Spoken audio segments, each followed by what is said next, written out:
Welcome to Adulting 101. Today we'll be learning how to attach a button. You will need fabric or the clothing that the button fell off of. The buttons themselves. We'll be using a 4-hole button and a shank button, since how you attach them is a little bit different. Thread.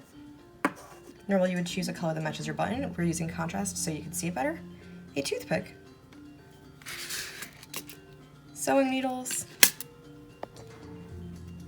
and a pair of scissors. So we're going to start by threading our needle.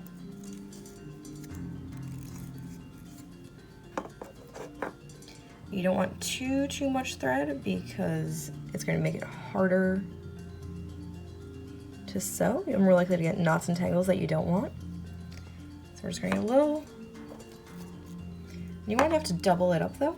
You make it stronger and make sure that buttons are really well attached and less likely to fall back off again.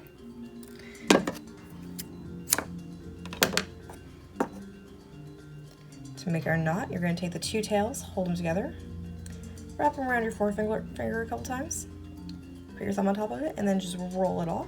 It's not the prettiest knot, but it is functional. It's going to be on the inside of your fabric, so you won't have to worry about what it looks like. No one will see it but you. So you're going to take your button, you're going to decide where you want it to go. Hold the button roughly in place. You can normally feel from poking where it is.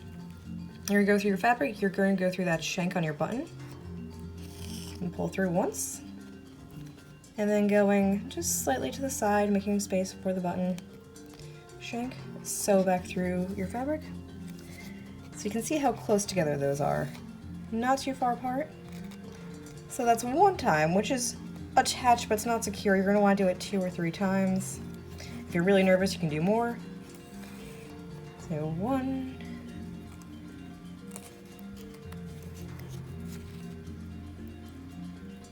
2. I'm not coming out in exactly the same spot. The whole thing's going to be hidden by the button itself, so if it's not perfect, it's not the end of the world. 3.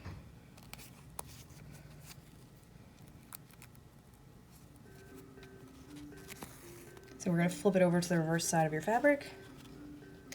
You're going to make either a stitch through your big knot that you've already created or through the fabric. I'm going through the fabric. It's not a huge stitch, just so you can make your knot. So you're going to pull that. You have a loop going now. And you're going to take the needle, go back through the loop, pull that tight. So that's once. That's the second loop you've created. Through that one. Start pulling that tight as well.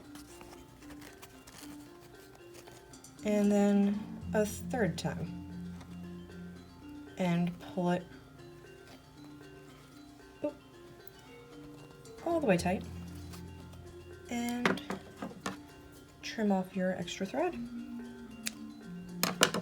And there you go. You have attached your shank button. You'll be able to use it as a button. Next we'll be doing our 4-hole button. So this one doesn't have a shank. We'll have to create it ourselves. That's why we have a toothpick. So we are going to rethread our needle.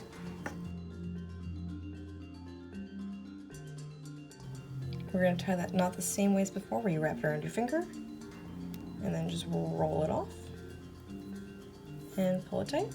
Not the prettiest knot, but it's functional. So you're going to pick up your fabric, you're going to decide where you want your button to go. I'm going to put mine here.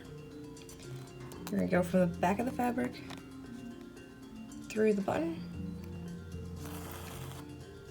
and then you're going to take your toothpick, slide it under your button next to that thread.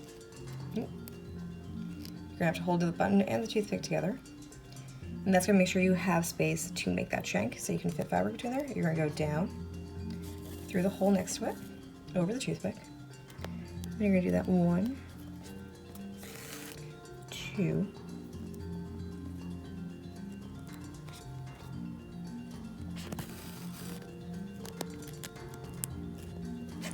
3 times. You don't want to pull it too tight because you do want to have that little bit of wiggle room.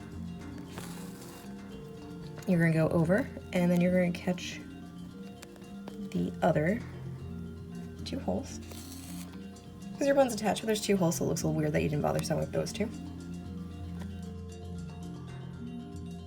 And Button 3 is going to be a little bit different. We're going to come through our first hole.